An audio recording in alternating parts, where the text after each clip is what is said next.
Welcome to Strange Weekly News. In this show, we'll be taking a look into the news and headlines to pick out curious reports of the strange, the weird, and the mysterious.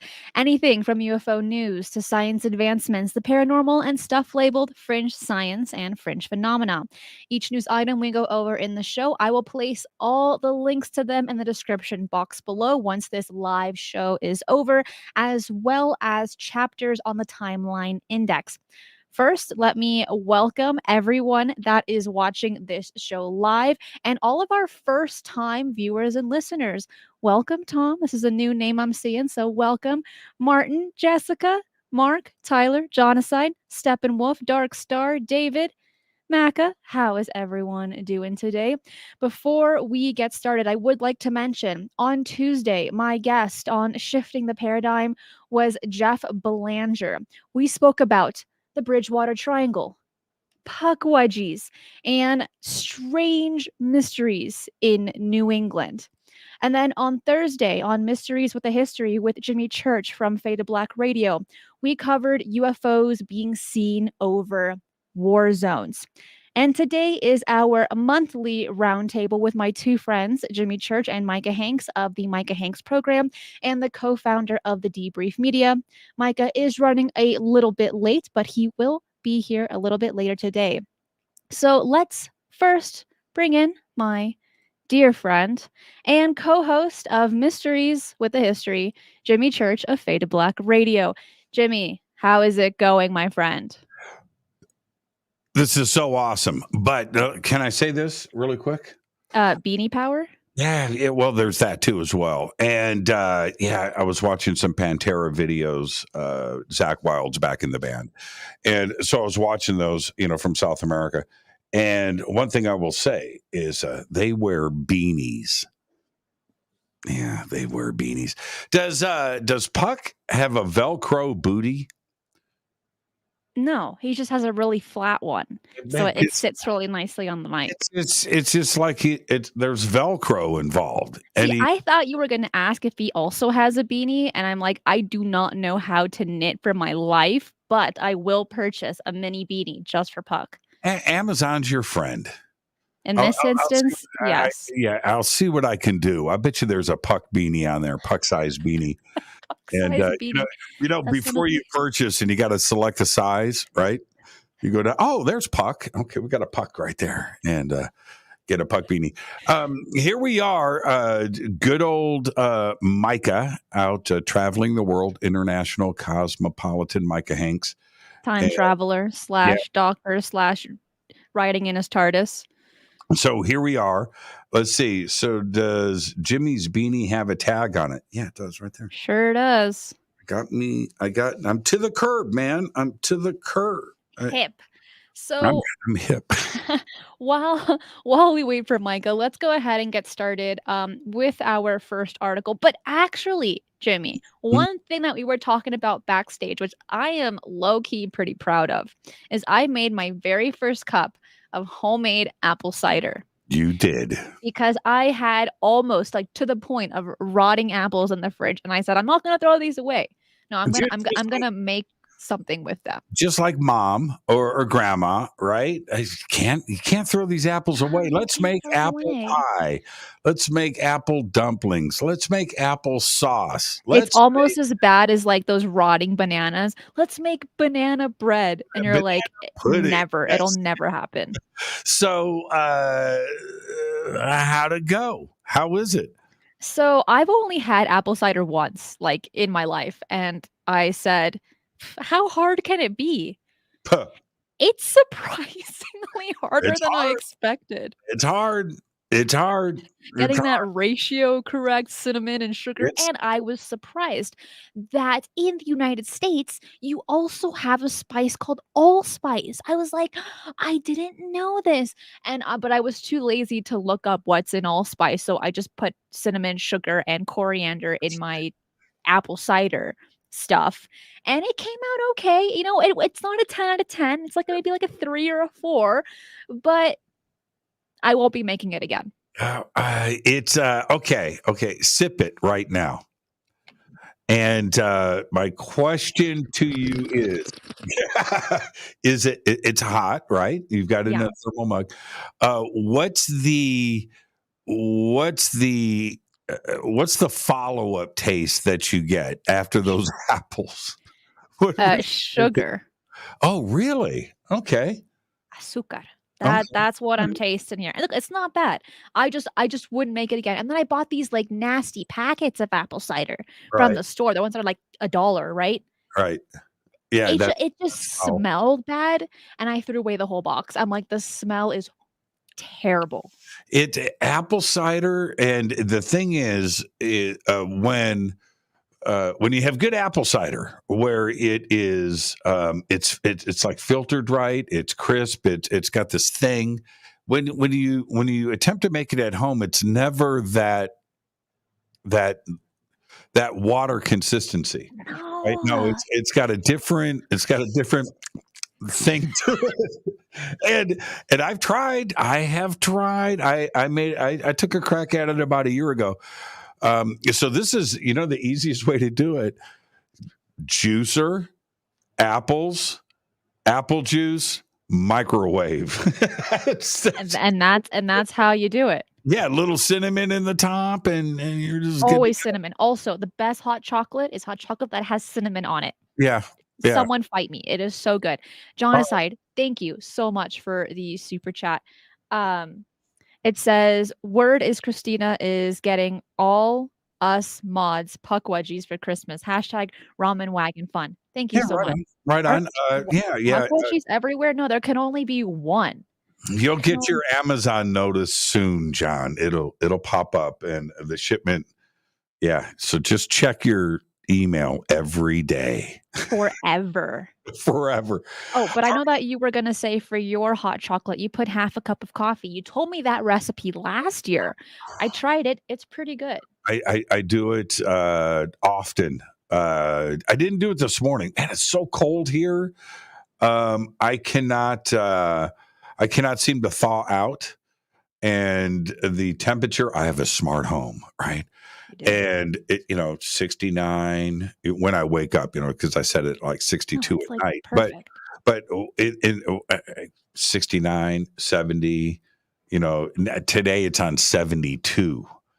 Wow. 72. So you know it's getting cold, but you know what'll keep you warm during this time frame is looking at the news because oh my gosh, is it wild. So let's Yes. get into our first article and I think something that we really do need to touch on before we get into our very strange news.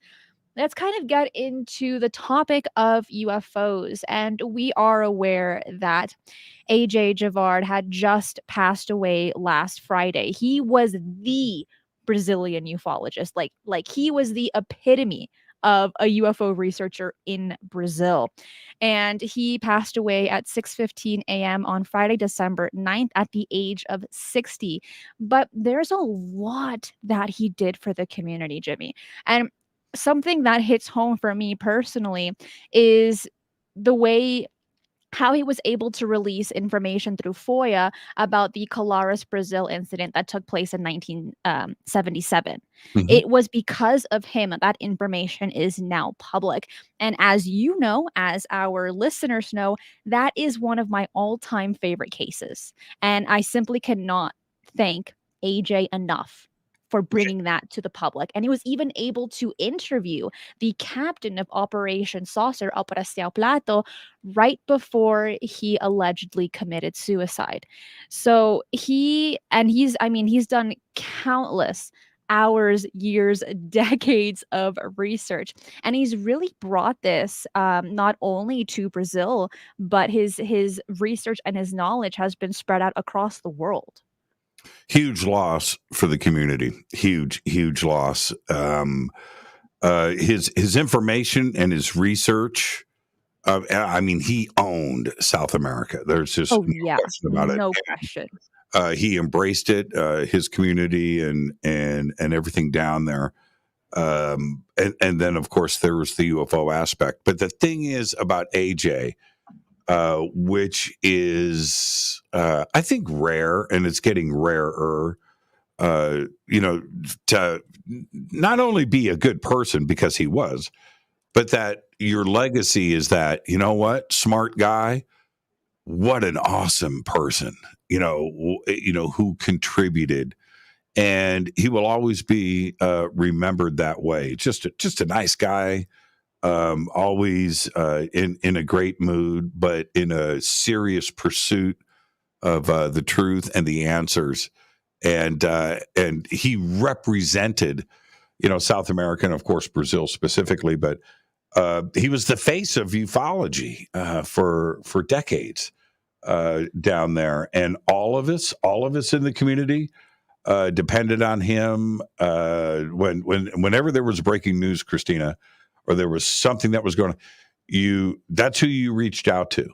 And he would always respond and always reply. And although I never got a chance, I spoke to him a few times, but I never got a chance to get him on to Fade to Black for a lot of varying reasons, and nothing specifically, but you just don't expect something like this to happen, right? That we'll do it next month. We'll do it next month, and now he's no longer with us.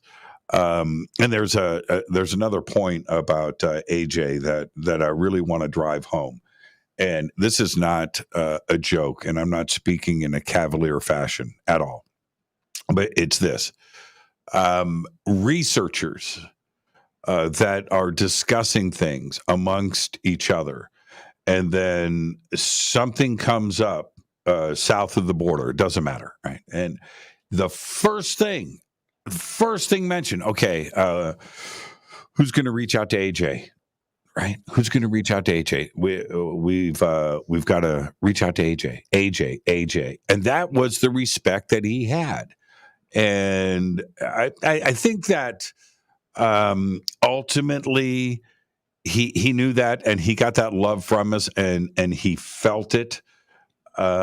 So it's not like he didn't know, right? He knew about the respect that this community and researchers had with him. So we're going to miss him. Huge loss. Before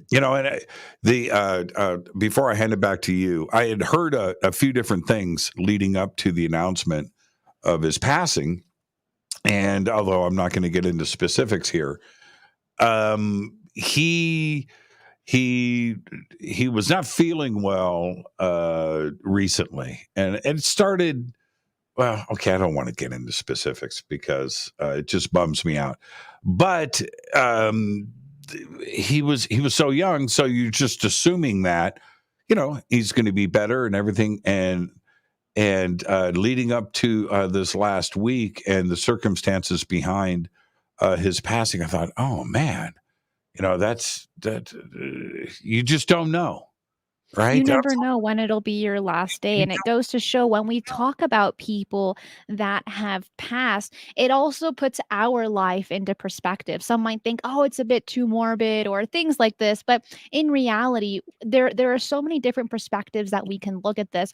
First off, he did incredible things for our community, but second off, it reflects back onto yourself thinking, what if today is my last day? How am I going to spend today? What am I going to do to make it different or to make a difference? And for him in particular, it seems as if he was living with that motto every single day because, as I've said time and time again with this man right here, he did so much for the community, very specifically in South America and pinpointing Brazil, because he founded the UFO magazine in 1988 and it's still in print today. Mm-hmm. And on top of that, all of his research you are able to find online if you do look up his name, which I highly recommend because there is so much out there with the decades of research that he's done.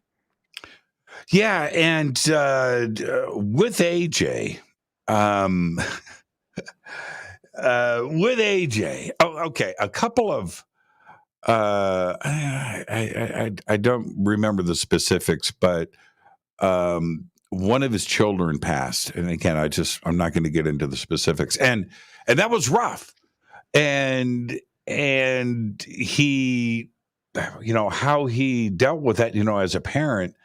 We can't imagine what you're going through. And through all of that, he still managed to do his appearances and speak and assist the UFO community. But all of this were affected by that with him because he's a member of the family. And so in knowing that, this was the thing about AJ, and I'm being so serious. When he spoke and he looked into that camera, looking into your eyes, he had a way of speaking the facts about presenting the case, the delivery of the information. And it was so strong and so powerful that he just made you proud, about the UFO community and everything that he does and what we are about. And that was AJ Gevaerd. And we will always remember him for being, not only one of the good people, but a huge asset to this community. So we're going to miss him a lot, and rest in peace, AJ. Absolutely. There have been a few comments, switching gears just a little bit, people talking about the newest documentary released by Dave Paulides, Missing 411, the UFO Connection. And I am planning on watching it this weekend. Have you seen it, Jimmy? No, I have. You know what I've watched lately? Okay, I haven't watched it, and I'll get around to it, and I'm sure it's going to be great. I watched National Treasure, the TV series that is now out. Oh, so you're going to pop that up as I'm watching Willow right now on Disney as well. The series, not the movie.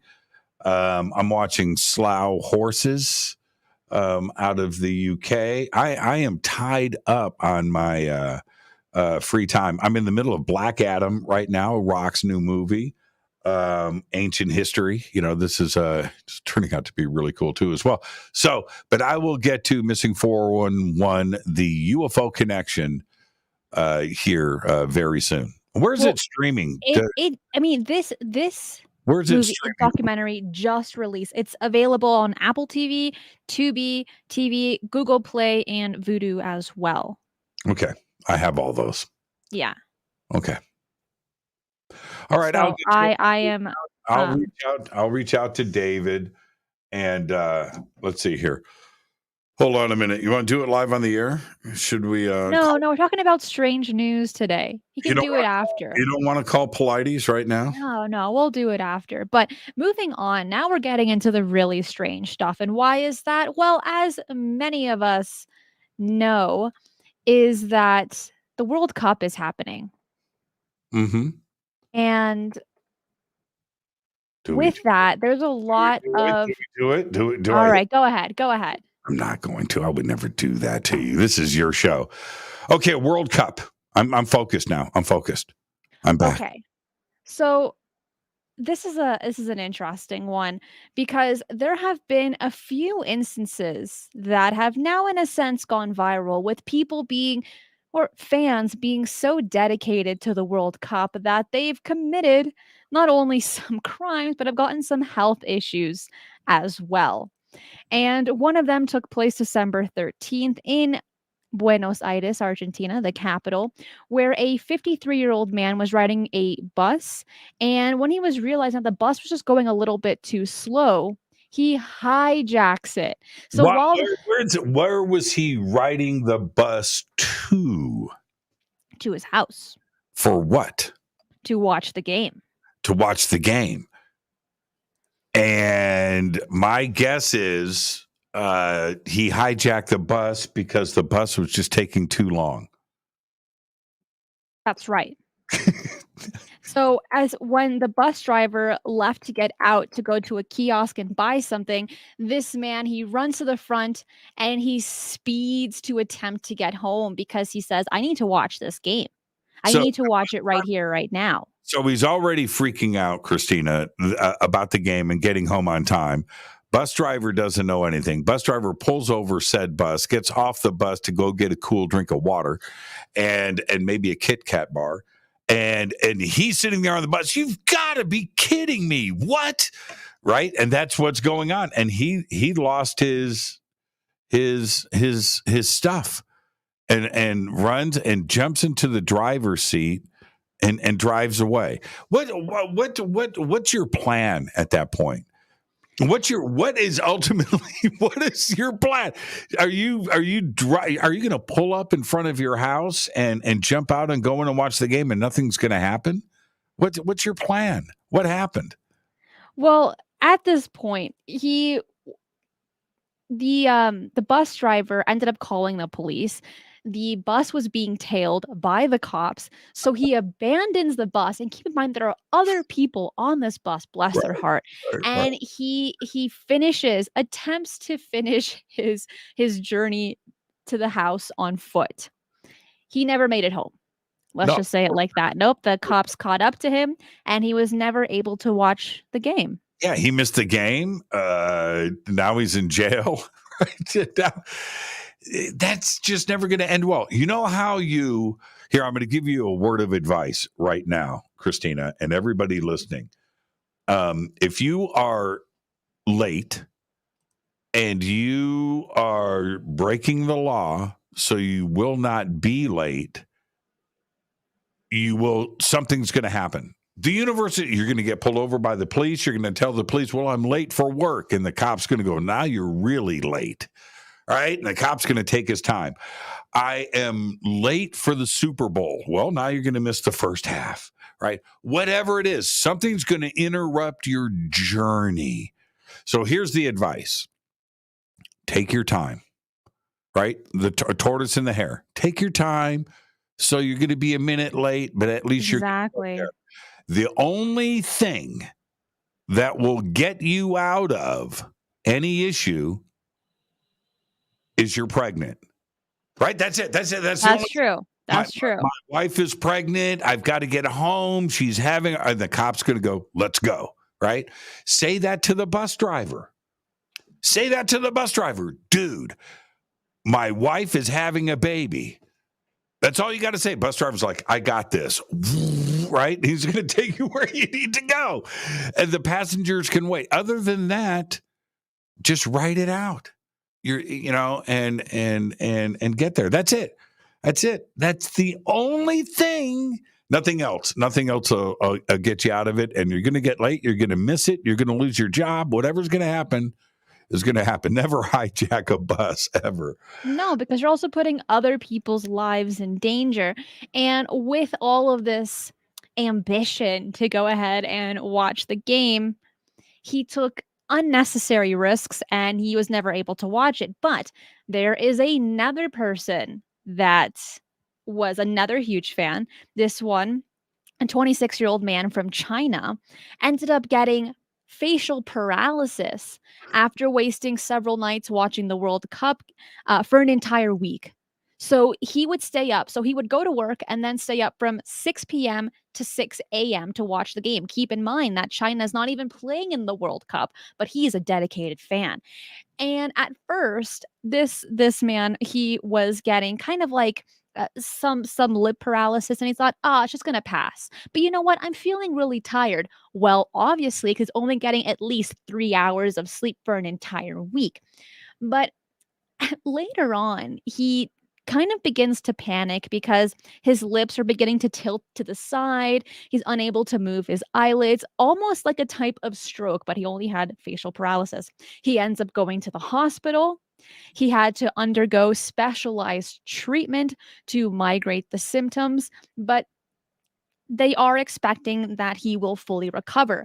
Point being, he was so dedicated to watching the World Cup that he didn't sleep for an entire week. Jimmy, are you that dedicated to anything like that? Where do you find this stuff? What websites are you surfing, man?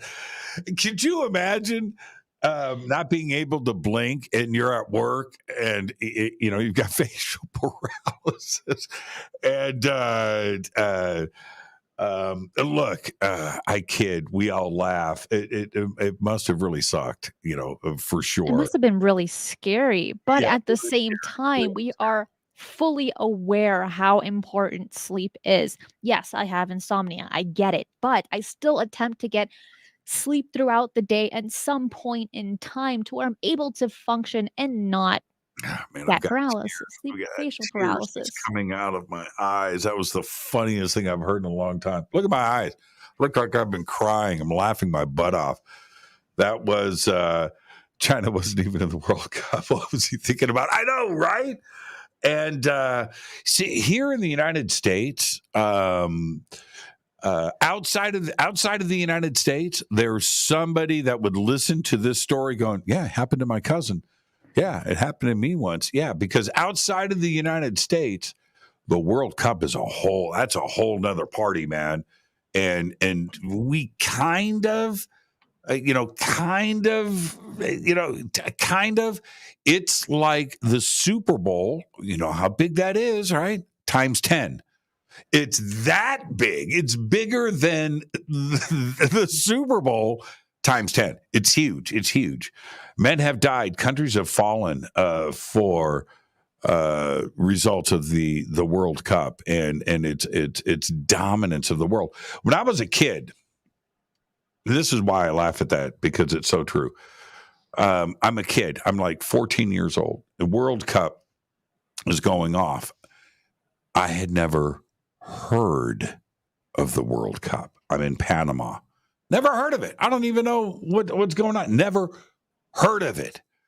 And back then, 1977, 1978, 1979, in the United States, soccer World Cup, non-existent. Non-existent. Nobody knew. No, we didn't know. So I'm in Panama. World Cup is kicking off. You know what I saw? I saw televisions with extension cords, little black and white TVs this big, on a bucket in the street with an extension cord going into some building with 50 people standing around it all over the place. I'm like, man, what's going on? World Cup. What's it? It's a big deal. It's a part of the culture. It's the biggest thing in the world, and it's every 4 years, not every year. It's a really, really big deal. So, yeah, homeboy. I know, it's some dedication. I'll tell a quick story. I was with some family members. We were at a restaurant watching the World Cup, and it was Brazil against, I think it was Germany. So we went to a Brazilian restaurant to watch the game, and everyone there is cheering for the Brazilian team minus one table. One table was the German party. And so everyone's like cheering when Brazil would hit a goal, right? And then this one point of the game, Germany, they made a goal against Brazil, and someone that was sitting at our table, an older lady, starts screaming at the German table, thinking that it's their fault. The poor German guy sitting watching the game, and this whole fight went out, and she was she had to leave. She was escorted out of the restaurant. But it goes to show, well, I'm not the best storyteller. You get what I'm saying. We It's do. that is that when you're looking at this game or these types of games, it really is a cultural thing. You're putting in all of your emotion, your sweat, and your tears because you feel like those team members are representing your entire country or even your family.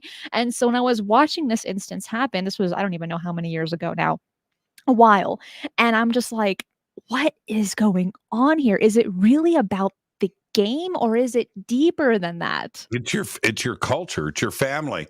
And and so the World Cup, that's every 4 years. Premier League, right? Professional football around the world, soccer around the world. We don't have a concept of that. We've tried so many times here in the United States to get a professional team going, and I think there's one still here in LA. I don't know whatever happened to that. And I think there's one in New York. Maybe, I don't know. It's come and gone so many different times. You go. I went with a friend, and I work for a British company. He goes, "Hey man, so and so is playing so and so, right? Manchester United is playing whatever, and we're going to the bar. So I go, and I went to this English pub, Ventura Boulevard. The mayhem that was going on. First off, couldn't park. couldn't get in, and going in and seeing, and the volume and the emotion, the temperature, the sweat, and the vibe of what was going on. I'm like, man, where am I? And that we don't have a concept. I don't even think you can go to a sports bar anywhere in America, whatever. That's, for different NFL teams that has that vibe. No, we just don't understand that kind of passion. So, yeah. Anyway, facial paralysis from And watching the World Cup. and prison. Local shopkeeper says in England, our lives revolve around football. Soccer. If you have a season ticket for your club every weekend is a drunken madness. It's great. Yeah, It's great. well, get into that conversation of Man City or Manchester United, and yeah, do that vibe. Walk into the wrong pub with the wrong jersey. Yeah, you know you're gonna get beat up by the end of the game. Dark Star says the World Cup is coming to the US next. It's Is that gonna be right? interesting. Is that true? Is that true? I don't keep up, but that'd be interesting. I'm Wow. down. Wow. Who paid off who? So there you go. No, That's what it's planned decades in advance, just like the Olympics. But Qatar, Qatar got the World Cup. Qatar. Stop with that. But anyway, okay, moving on. So it is Argentina versus France in the final. When is that? Is that today, or is it tomorrow? The World Cup finals. That's it. France is looking to repeat, which I don't think has happened.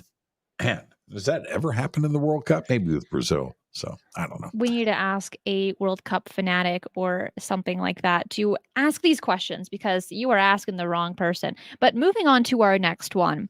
And I have images for this one in particular. And I'm going to share my screen here and tell me it doesn't look weird. Okay, here we go. I'm pulling up this image. I'm not even going to read the title of this article yet. We're looking at this and we're like, okay, people that are watching this on YouTube, they're like, what are we looking at? If you are listening to this through a podcast, jump over to YouTube so that you can see the images that we'll be sharing today on this show. Because right now, we're supposedly looking at a model, but she's not really a model right here. She's actually a robot. But she's supposed to portray a very famous model. Here's an image. This is supposed to be this. This is supposed to be this. And I am not seeing the resemblance minus the same dress. But what are we talking about, Jimmy? People are probably confused. The eyebrow, we're talking about coffee. Right? This is coffee, right? This is about the robot barista in Saudi Arabia. Don't confuse me. But if you look at, because I thought maybe we were talking about Margot Robbie. Did you hear about that? Margot Robbie's playing Barbie in the new Barbie action movie. I don't even know who that is. Okay, well, pull that up during the break. There is no break. There is no break. And if you look at her eyebrows, I can see it. Oh, Harley Quinn. Got it. Yeah, you can see it in the eyebrows. But the real one on the left is missing the mole on her lip, so that's kind of weird. I don't. The nose is pretty close, though. Right? That's true. Well, so there is a slight resemblance, but overall, I wouldn't say, yeah, this is definitely her. But let's get into this article. And what's happening here? The Donna Cyber Cafe is supposed to open in Dubai next year in 2023 with a supermodel robot serving coffees and ice creams to customers without any help by humans. What's interesting and kind of odd about this robot in particular, because yes, we see robots in factories. We know it's a thing, right? And people are kind of freaking out, but it's been happening for quite some time. But now you're putting a face to a robot worker. Now it's getting a little bit eerie.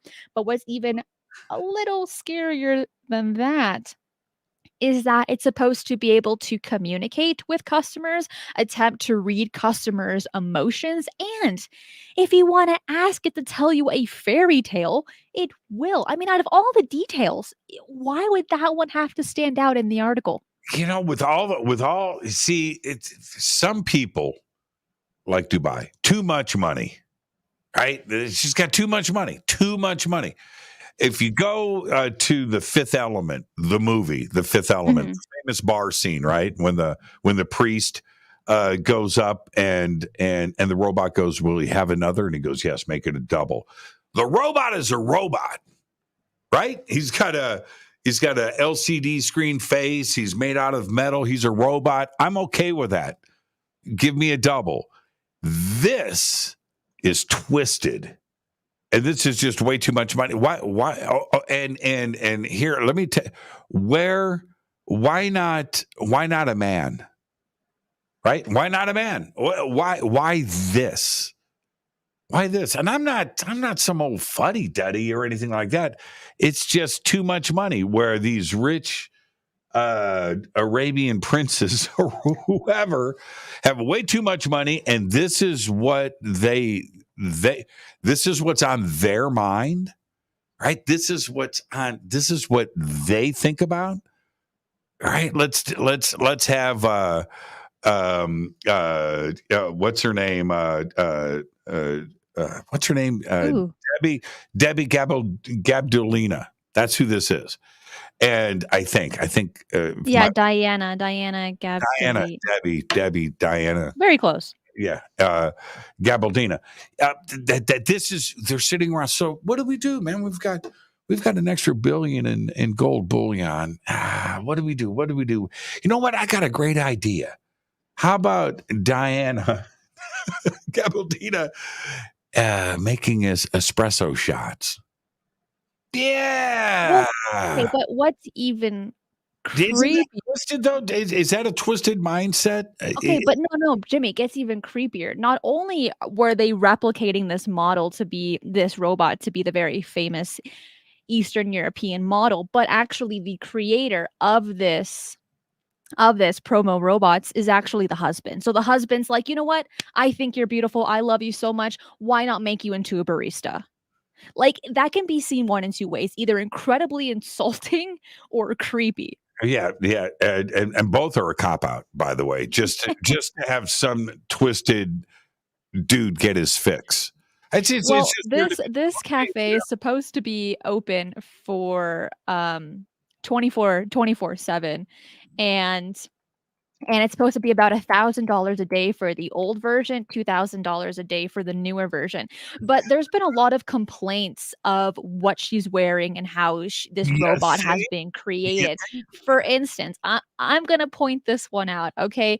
Like those big breasts, right, that are not real, okay? How many guys are going to try and kind of try and cop a feel of Well, those, right? okay, But that's too twisted. That's too twisted. but But but here's the thing, we gotta keep that in mind, and I wonder that if the robot will have a program response to being assaulted because as it mentioned in the article, it's able to supposedly able to read people's emotions. So, like karate chops going on along with serving you coffee. or call the police, right? You've just sexually assaulted.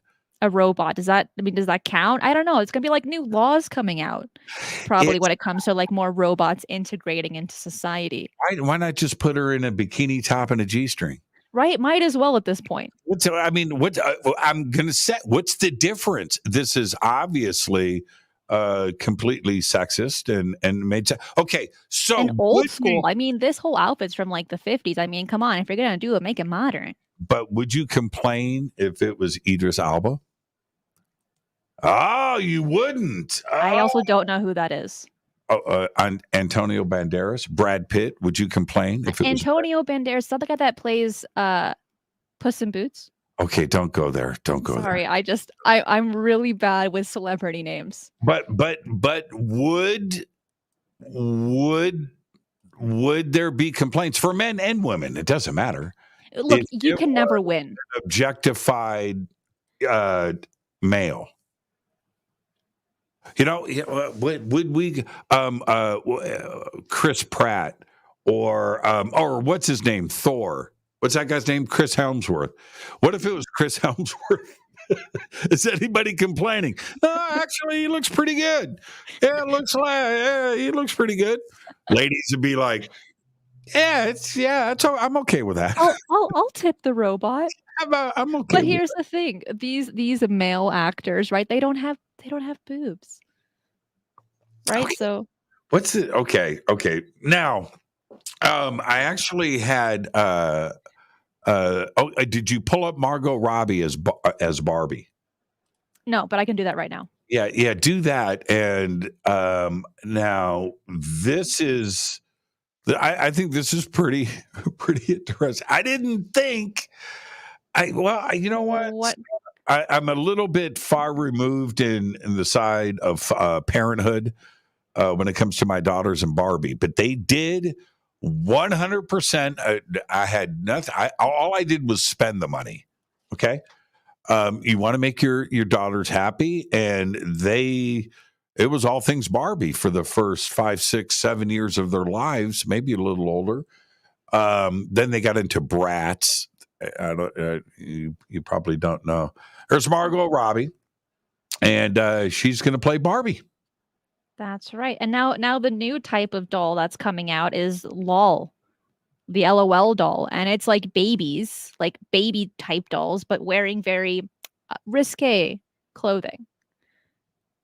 Really? It's kind of weird. But then we can also look at Barbie, right? The instance of young girls looking at these types of toys as well. So in this whole instance, you can never win. It's never a winning situation. Have it be with this barista robot where it's going to be saving the company a ton of money, but they have to make it look very specific, or when it comes to TV shows or even toys. In all of these instances, there's an intention there. Groped is the word. Groping the barista. Oh. Yeah, that's the word. Yeah, groping the barista. Somebody just said it would only be a matter of time. Here we go. If that were a male barista, it would only be a matter of time before it would be groped as well. And oh man, it's you know what? It's not. It's not. I just got to be straight. It's not the 20 somethings groping that's disturbing, right? Girls or guys or whatever. Okay, all right, they're stupid and it's looking over and seeing somebody's grandma groping Chris Hemsworth as the barista. Yeah, look, all of the instances are bad. Right. Every single one of them. And at some point, it's not going to matter if it's a person or a robot, it's going to happen. But with this one that we're looking at, for the promo robot, we aren't actually aware about how much it costs to purchase, only that you can rent it per day. It's either $1,000 to $2,000. Now, as for Micah, he just texted me. He should be here shortly. He just landed. Now he's stuck in traffic, so he will be showing up, but it'll be a little bit later during the show. Show's over in 10 minutes, right? It is not over in 10 minutes. Do not. How long am I tied up for? Tied up. Tied up. You enjoy these shows, Jimmy. I love these shows. For so many reasons. One, facial paralysis. I have learned that should not be a reason to why you enjoy these shows. But we've got robot baristas. We've got Margot Robbie. We have groping of Chris Helmsworth. And we also have the Grinch throwing onions at speeders. Yeah, this story. I don't know where you go for your news, but I love it and things. But this next story, let's jump into this. This is my kind of story. Actually, it's my kind of story. It's okay. Go ahead. Okay. Well, I'm not ready. You're ready. You're firing up pictures. Let me see here. Hold on, everybody. I have it right here. No, wait a minute. I have it right here. No, wait a That's minute. okay. I'll read it while you pull up your notes. So we have a 37 year veteran sheriff who for 20 years has been planning to do something like this. And what he ended up deciding to do just like last Tuesday was to dress up as the Grinch and throw onions at speeders that speed through school zones because look, school zones are so dangerous because you never know when a kid's going to cross the street. That's why they have sign after sign that says, please drive at the absolute most 15 miles per hour because kids are wild and they're going to run in the middle of the street and you won't know. So, in a lot of, I wouldn't say all, but in a good amount of school areas, there are cops, there are traffic guards, and things like this to make sure that kids cross the street safely. Well, just recently, we are having Lou Caputo, this guy, this Grinch man right here, throwing onions at people that speed just about 5 miles above, 5 miles per hour above the speed limit in the school zones. And those that speed a little bit higher will get a hefty ticket. But the Grinch gives these speeders an option. One, I can throw an onion at you and I expect you to take a good bite chunk out of it, or I can give you a ticket. Your choice. And they're both bad. Now, this is in the Florida Keys. First off, everybody, That's and right. it's in the school zone on the overseas highway that runs from Florida proper all the way down to the end into the Florida Keys. And there is a lot of tourists down there. You have the local population that lives there, but the majority of traffic on this stretch of road are tourists. Some might be drinking. Most don't live there. They don't know where the school zones are. They're not respecting. You know what I mean? They're visitors. That's a good point to make. And yes, and so he's trying to keep them in check with the situation that they deal with every single day, right? The school zone and the tourist and what's going on the Florida Keys overseas highway. But my question is, do the onions dent the vehicle? Or is he pulling them over? I try to get clarification because this is what I was picturing. I was picturing one of two things because when I first read the article, I'm picturing him winding up and whoo, right? You would think so, right? Because onions are hard. Well, now you're throwing them at cars. Somebody's going to get pretty pissed off, and they're going to pull over and go, "Dude, you just put a dent in my car. Not cool, right?" Okay, so maybe that's not what's going on. He pulls them over. They get out of the car, and he tosses them the onion, and they catch it, and then it's like, okay, take a bite of the onion, chew it, and swallow it. I'll let you go with a warning. Right? Is that, or if you don't bite it, you're going to get a ticket. And is that what, because are you winding up and throwing onions at cars? I just don't think that's the case. So you understand what I'm saying? So I think it's totally get what you're saying. I think it's pretty effective, right? You've clocked him. There he is. He's got his radar gun. Pull him over. You toss him the onion and you give him a choice right now. Right? And people love choices. Choices are great. The Grinch. I love this story. It's a great story. Happy it is. holidays. Eyes wide open says, bite it or ticket. Yeah, bite it or ticket. I think it's good. It's good. I think probably everyone would say, yeah, I'll take a bite of this onion. I don't want to pay however much the ticket is. But I love cooking with onions. Like, I put it in all of my dishes. But I'm not really a fan of raw onions, especially if they're white onions. Yellow onions, right? They're a little bit sweet. Red onions, yeah, you have them in salad all the time. But if it's a white onion, oof, that will make your eyes water like it's nobody's business. I like red onions. You know what I did last night? Okay, since you want to segue into onion cooking, I cooked. That is not what I did. You did. You segued into it. So let me tell everybody, I think I mentioned this to Cristina earlier. Last night, from scratch, because she did apple cider, right? Okay. So last night from scratch, I made chicken, pineapple, not green pepper, orange and yellow pepper, chicken, sweet and sour stir fry. Sounds kind of good. Now, all on my own, and I used white onions. So I got to ask you the really big question before we move on. Pineapples on pizza. Oh, always. Not always, awesome. but awesome. I love it. I love pineapple pizza. That is a good 9 out of 10. Not a 10 out of 10 because there's some moments where you're like, I'm not really feeling pineapples today, but pineapple pizza is so good. It's the bomb. So I alternate. I go traditional, and then the next time I order, I go Hawaiian, and then I go back, pepperoni, mushroom, onion, standard issue. Next time I order, what did I get last time? I want pepperoni. Okay, this time around I'm going a pineapple, and I'll take the grief. I don't care what people. I'll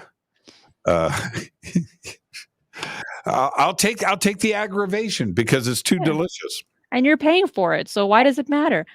Okay, so moving. Good. Oh my gosh, so bomb. So our next one. We spoke about some weird news, spoke about, in a sense, UFOs. Now we need to touch on the paranormal. And it seems that a man sees a nurse ghost standing outside of his home, and now he sleeps with the light on. Here is an image that he supposedly took with his security camera. I'm going to pull it up right now. Here it is. But let's get into this one. Hopefully Micah will make it soon because there is one article in particular that is related to him that he just wrote for the debrief. But while we wait, let's talk about this, about the paranormal, because who doesn't love a good ghost story, Jimmy? Rob Williams from Launceston, Cornwall, United Kingdom, was getting ready to tuck himself into bed on November 13th. When he received a notification on his phone that something set off his motion sensor doorbell camera. That's a fear. You and I were talking about that yesterday. We were. When I read it, I'm like, Jimmy feels this fear on a personal level. You don't want this. You have, poor Rob, right? And this is the thing, when you have a smart home and now, whatever you've got, a Ring doorbell camera, right? That's like everybody's, you need to be ready for the unexpected now. And that's the part that people don't explain to you when you buy the Ring security system or whatever security system and install these, that it may actually work, right? That's the thing. They don't tell you that part. You want the security, you want the feeling of your family being secure, and you want that vibration of safety. They don't tell you the part about this thing may actually work, and you may get an alarm on your phone. And it actually might go off, and you may see something. They don't tell you that part, Cristina, and it's crazy. And that's what I was telling you yesterday. Nobody's prepared for that when the system actually works. And in this case, his motion sensor goes off, and the camera's pointing down the steps at his house, which is right there. It's a setup for something crazy to go down. And it appears to be a person standing at the bottom of the steps. I mean, that's what it looks like to me. What do you see? In a sense, it kind of does. So when Rob rewatched the footage in disbelief, and he realized that the strange figure was translucent rather than solid, leaving him convinced it was a ghost, and was so petrified that he slept with the lights on that night. And if I were him, not too interested in the paranormal, I would be with him on that one. Lights fully on, sprinkling around the bed with salt, right? Having some holy water on the side because you never know what's going to happen. But this Rob mentioned that my outside cameras are motion activated, so obviously they could only start recording when something is physically there or sets it off, as well as the outside lights. I was getting ready for bed and I had a notification pop up, so I checked it out on live stream to see what I thought was someone standing at the bottom of the stairs. At first, I thought it might have been somebody drunk just standing there, but it wasn't a solid figure. Now, for him, he's very lucky that he didn't get that notification while he's half asleep and then he wakes up in shock. But instead, he's getting that notification while he was going to bed. So he's alert enough to handle the situation. It's you got to be prepared. You've got to be prepared. So, and all of the points that he just made go back to exactly what I'm talking about. If the system works, something physical has triggered it. All right, it's there isn't another way to look at it than that. So he says that he stares at the video. He can't believe it. Then the security light turns off and it's gone. It's gone. It's disappeared. Poof, poof. Now what are we dealing with? And when he says he slept with the lights on, that's what you need to be prepared for, because you're going to see something. Cristina, how many times, and I've said no, how many times have you heard people say in the chat or a guest on my show that their advice is for me to install security cameras in my house? That's right. No, I don't want it to work. I don't want it to work, and it's going to work. I don't want to see something like that. I would rather stay scared, right? I would rather wonder, but I don't need proof of something. And that's what these security cameras do. Which is fantastic. The only time my outside alarm has gone off, not the only time, but one of the only times. So it goes off, and I look, and my lights are on in the backyard. And you know what tripped it off? A lizard, right? Running across the thing. Now, and I saved the video. It's pretty cool. Pretty good size lizard out there terrorizing the bugs in the darkness at night, getting his eat on, his dinner. And it was pretty fascinating to see. That right there is something physical that trips the lights off. That I don't need that going on inside of my house when there's not supposed to be anything moving but me. I don't want that alarm. I don't want the system to work. What do you do if you're in bed and your system trips and you look and it's your security camera in your living room? I'm asking you, what do you do? No, see, Jimmy, I'm the other way. I'm on the other side of this conversation. I want full on HD videos and images of these things. Aliens, shadow people, ghosts, Bigfoot, puck wedgies. Look, if they're going to stealthily visit my front door, I want the video. And then I can leave some candy out or a bowl of noodles to say, hey, look, I'm not a threat. Let's be friends. You talk a big game. Ooh, but I also walk the walk, Jimmy. Yeah, okay. Okay. I'm only telling you because this is my mindset. This is where I am right now. I have the cameras. I have the security system. I have the motion sensors. You want to see? You want me to? Here, look. You ready? I'm ready. Let me show you something. I am going to look at me right now. I'm looking. I'm taking a picture of my studio door. I just took a picture of my studio door. You see what's above the studio door? A motion sensor. I've got them in my house. Okay? I turn them on when I'm gone. They're not on when I'm here. No way. No way. I'm telling you. Look, this is sitting a few feet away from me, everybody. You see that? See that right above the door? That's a motion Yeah. sensor. I've got like 8 of those downstairs in my house. They're Lord Bass says a motion sensor. motion sensor. But yeah, I don't want to know. What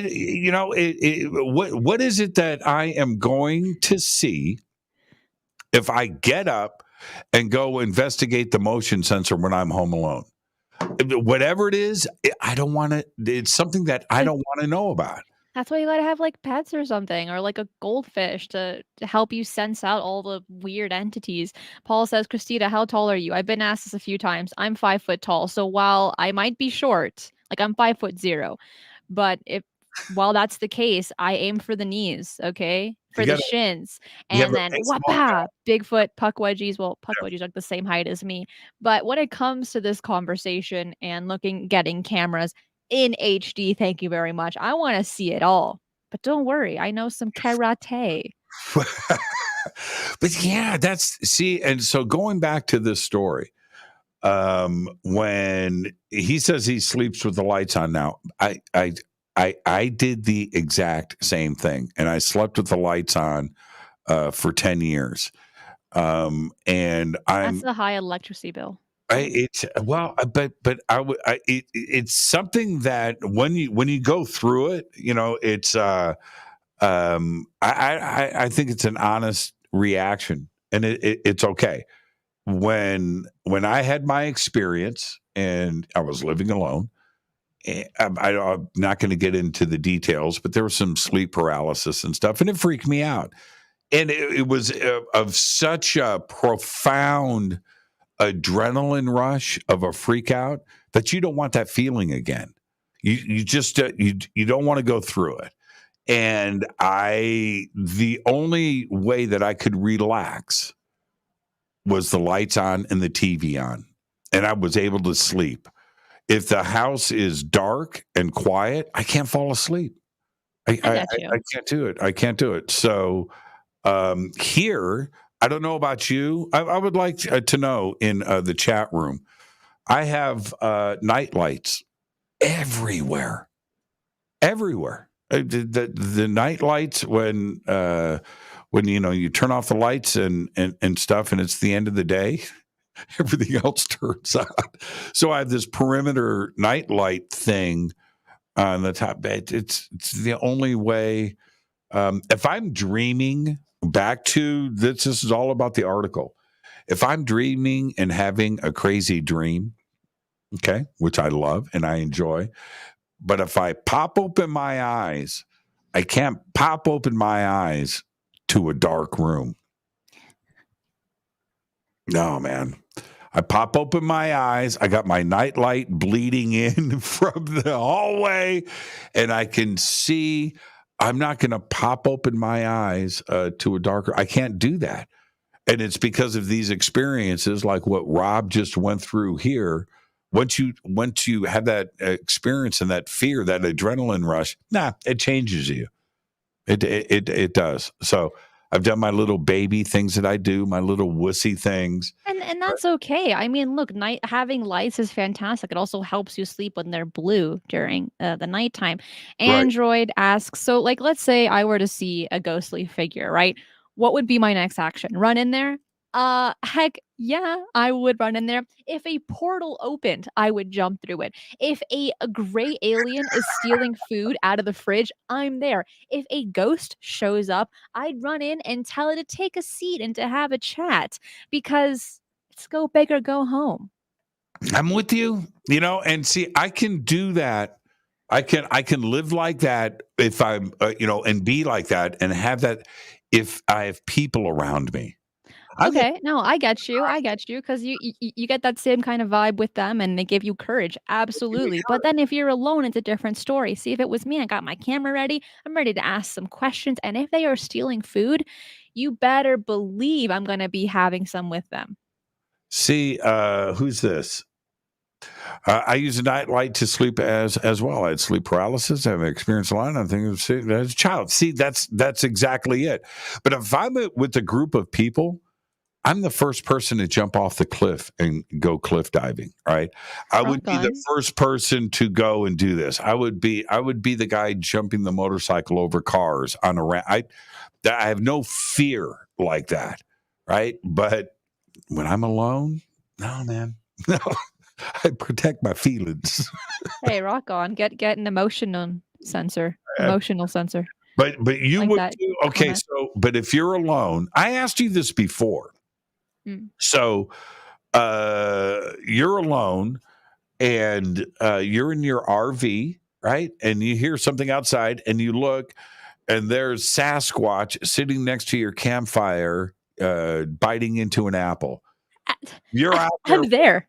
You're I'm out, there. see, man, woof. But here's the thing, I would be very stealthy about it, okay? Because we've heard stories about Sasquatch, right? They get startled, they don't wanna be around people. I get that. So I would make sure to also bring some extra snacks along with my camera, walk out very slowly and be like, "Hey, buddy, here's another apple for you." You would do it. You see, man. Woof. Okay, so let's take that to another step. Well, I'm Well, gonna go for, like, a humble, non-threatening stance. I think when you have that kinda mentality, you're not gonna be as in a dangerous situation as much as people would expect. okay, so you're in your college dorm. You're doing homework. A little disturbance from behind you, a little noise, and you turn around and you look, and there is a red ring of light with a portal in the middle of it. You are putting down your science homework, your math, your communications report that you're working on, and you're going to turn around and walk through that portal. Yep. I have nothing to lose.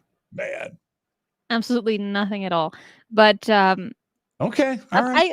it might be a little bit hesitation, be like, "Huh, should I bring snacks with me while I'm there in case I don't make it back?" But Mhm. aside from that, no, it's gonna Right. happen. I won't even tie a rope to myself if I was by myself anyway, right? Because there's no one there to pull me back out. But Yeah. like, let's say this Bigfoot, for instance, or some type of cryptid or entity was, like, banging on the walls of my camper and roaring. That's a different matter, especially with Bigfoot. In that instance, I'm grabbing my camera and a bag of snacks and, gonna tell him, "Hey, here you go." But also, once again, trying to stay safe and do it with a non-threatening stance because we don't actually know what's gonna happen in these instances, have it be with Bigfoot, have it be going through portals, and while we can joke about this a little bit, Jimmy, we do really need to keep in mind that safety is the most important thing. You say it and I believe you. I do. I believe you. I just think that's the way that you're built. And it's the way that you think. And I believe you. I'm not so sure in 20 years that you're going to be saying these same things, but right now, yeah, yeah, I believe you. I do. I do. It's all or nothing going on here. Yeah. But in this instance, for poor Rob Williams, when he encountered his ghost experience, the first thing that he did was call his girlfriend and say, "Hey, look, I just witnessed this and I'm terrified." Because in 2022, getting on to 2023, how many people would actually call the police that they're having a ghost experience or witnessing a UFO? It's becoming less, to my understanding, and instead they're going to call somebody else to attempt to share their experience because what can the police do with a ghost or a UFO sighting? They, Not much except record it. you're right. I bet.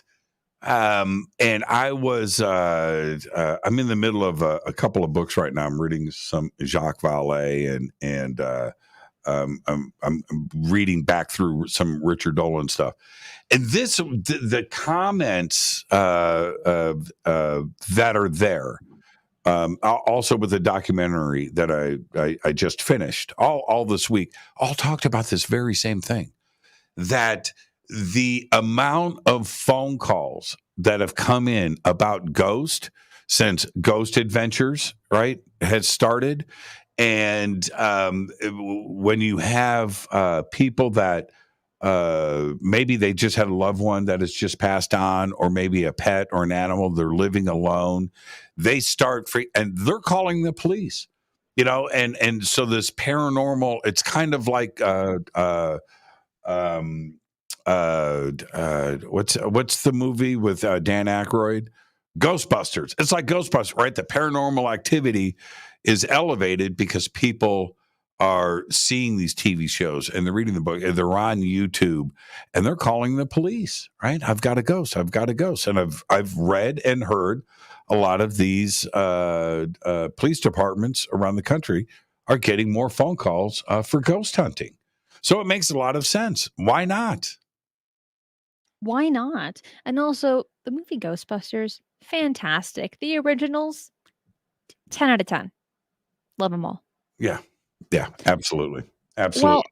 Well, moving on to our next one, our next article. This one is about these alien-looking creatures that are not actually aliens, but it caused a stir Now, across social media.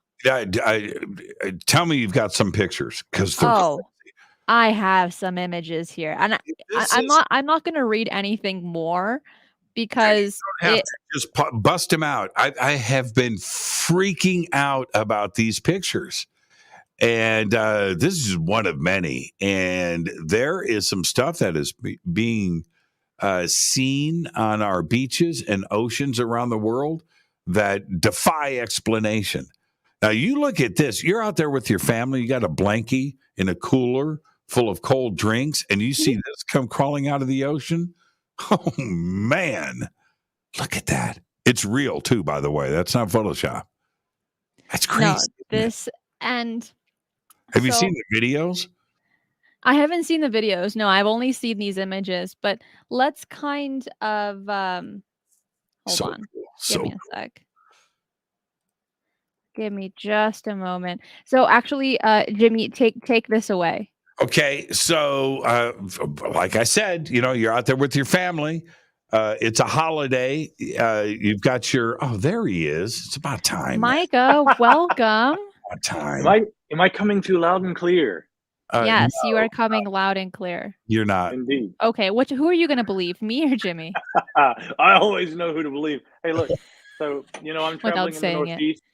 I'm traveling in the Northeast right now and enjoying some beautiful Christmas spirit. And I didn't have a beanie, but I do have this beautiful woven, like Doctor Who-esque scarf. So hopefully I won't get too. Rock on. Well, now, guys, being so stylishly late to the party as I am here, and by the way, my apologies. My flight earlier today got delayed once and then twice. I was supposed to have a good 4 hours to get ready. I literally just walked in the door and I said, "Cristina, Jimmy." Well, we're just wrapping the show right now. So thank you, everybody, for stopping by. Thank you, Cristina. Micah, you're the absolute best. Good to see you. Don't do that to people. Thank you, Jimmy. But Micah, we really do appreciate you coming on, especially when you're doing all this traveling. Your plane got delayed, you were stuck in traffic, but you still showed up. And Jimmy and I really do appreciate that. And also, the scarf looks great. While you don't have a beanie, disappointing. It's okay. Next time, next month. Now, what's the deal with the beanie? What's the deal with the beanie, though? See, look, I've got my tag. See, I am fresh to the curb. Yeah, so this actually started with Jimmy, where yesterday I said, you cannot say the term "to the curb" without wearing a beanie. So what does he do? He grabs it. He wears it today as well. And then I said, we're doing beanies? All right, I'm going to wear mine as well. And then I was like, Micah, make sure to wear your beanie. Because I didn't ask, if you were back at home. And I was like, okay, it's going to be a beanie When am I ever at home? This is true. So I don't even bother asking. I'm just like, I was going to guess. I could just go out on the street and just grab something. If somebody gives you a hat, just wear it. There you go. Or like a nice paper bag as well. Those are beanies. Pay attention. Okay. I'm zoned in here. EEVH. Eddie Van Halen. That's it. I was going to make That's Eddie Van Halen. Joke. No, it's Eddie Van Halen. If you look closer, there's stripes too. That's yeah. So, in fact, right behind you there on the wall is the guitar that I want to steal from your collection. That awesome. Which one? That EVH, the Eddie. I mean, the original Frankenstein, right there. Oh yeah. Well, no, I can go one better. Now this is cool, right? All right. Here we go, Cristina. See, that's cool. Oh, check it out. It's got the hooks, right? The hooks, Yeah. the whole deal. That's the real deal. Look at that thing, man. Right? Giving me Christmas vibes. Right? Yeah, right? A little bit. Right. That's pretty cool, right? No. Oh. Yeah, I'm gonna go one better. You ready? How do you do better than that, though? Well, Is that even possible? Jimmy's full of guitar surprises. Now that I know, that for sure. Okay, so no, not this one. Look what you did, Micah. You see that? I know. Not this one. What's above it? Oh, what's this, Jimmy? Oh, I don't know, Micah. Why don't we take it down and have a look at the original Frankie? Oh my gosh. Look at that. That's the original. Where did these come from? Wait. Look real close. Go big screen, Cristina. Go big or go home, right? Look, brass. That's right. Brass, big block, all original. And look at that. Hold on. Yeah, and he's just got to go all the way to the look. That's all original with the brass nut. Is it okay, questions. Is it a 335 humbucker pickup though? Of course it is. Is it a Warmoth neck? It's a 335 PAF. Man, I was gonna say. I mean, how much like a real Frankenstein is this? Because old Eddie, he grabbed a neck from Warmoth. He took a 335 humbucker and he threw that in a what was it like? It was a the body was a. You're close. It was Kramer. Was it a Kramer? It was a Mighty Might body. Oh, yeah. That's right. Yeah. Oh, see, look, it's turned into rock and roll trivia. Oh, yeah, man. I mean, all of this is going way over my head. I know nothing about guitars and this type of lingo, so I'm like, I don't know what's going on. But let's kind of get back into aliens happening on the beach. But no, Jimmy, hold on, back it up. Cristina. Nature Cam, thank you so much. Nature Cam, thank you so much, Micah. I want to thank you for introducing me to Cristina. First saw her on the debrief where I enjoyed her reports. Love it when the three of you get together. I also really enjoy it, but I'm glad you do too, Nature Cam. Thank you so much for the super chat. And one more guitar. All right, let's see it. Is it like Grinch themed? Is it like Christmas themed? I'm just kidding. I'm just Cristina. I'm just messing with you, Micah. But that's how you one up the Frankie, though, right? Did that one up the Frankie? You did. You never cease to amaze. You never fail to impress. And since you've got three, Cristina, I'm going to let you get back to your news here, but he should just give me one of those guitars. That's all I'm going to say. Merry Christmas to me, right? Merry Christmas to you. Absolutely. Tell me about this alien.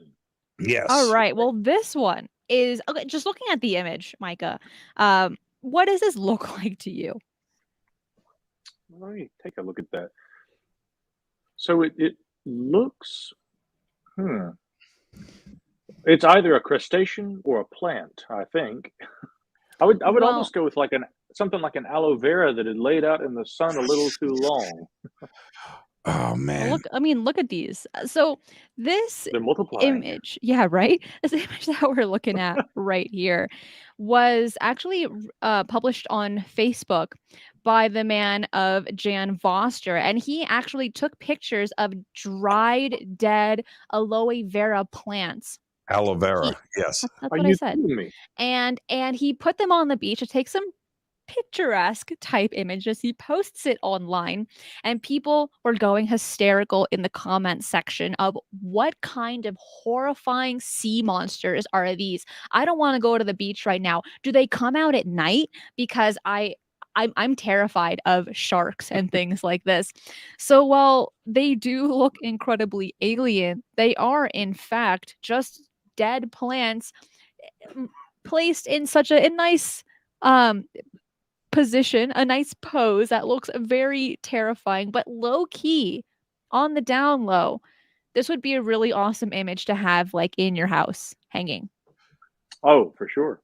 There was a video that started circulating yesterday, maybe the day before.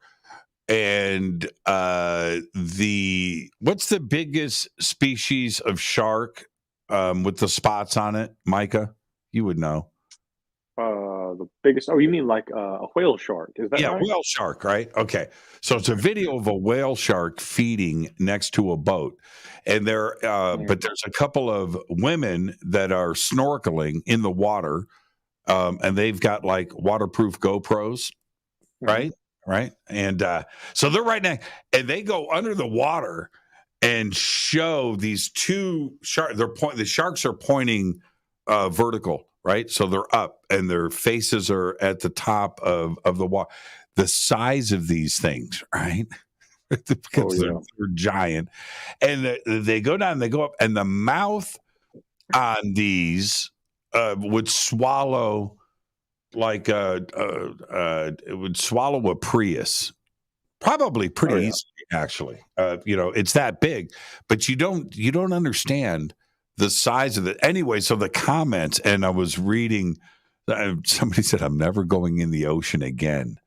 But yeah, do you think that because of climate change, because of some of the things that are going on in the oceans, and it's not just that, but it's wildlife in general, but that stuff, sea creatures that we normally wouldn't see are coming up to us where this never happened before? Yeah, it's probably very likely. I mean, I know that with tsunamis and things like that, a lot of these deep ocean fishes sometimes get washed ashore. And by the way, hey, I was spot on. I said that looks like it might be some variety of aloe vera. Maybe they're like dried out or dead. That was apparently exactly what they were. So not too bad. But pretty good. my next guess, if it wasn't that or a crustacean, was something like a squid with spines. But then again, but yeah, Jimmy, I mean, like you see these interesting stories from time to time, and this has always fascinated me about prehistoric reptilian looking animals, i.e., sea serpents. Back in 1986, there's a long history, actually, going back more than a century, of sightings of sea serpents off the western coast of the United States and in other parts of the ocean, too, off the coast of Brazil in the 1920s. There was a pair of, I think they were actually ornithologists, right? But they were out there and they observed this fin come up. And Meade Waldo and what was the other scientist's name? Anyway, this fin kind of goes up, and they said that wasn't anything like anything we've ever seen. And then this head shoots up, and they said that it kind of swam with this strange bobbing motion back and forth. But they said by all accounts, it was the sea serpent of myth. But in 1986, there was this sighting off the Southern California coast out near Stinson Beach, where a group of road workers, highway workers, were up there, and they said what looked like about a 100-foot long black snake swimming through the ocean.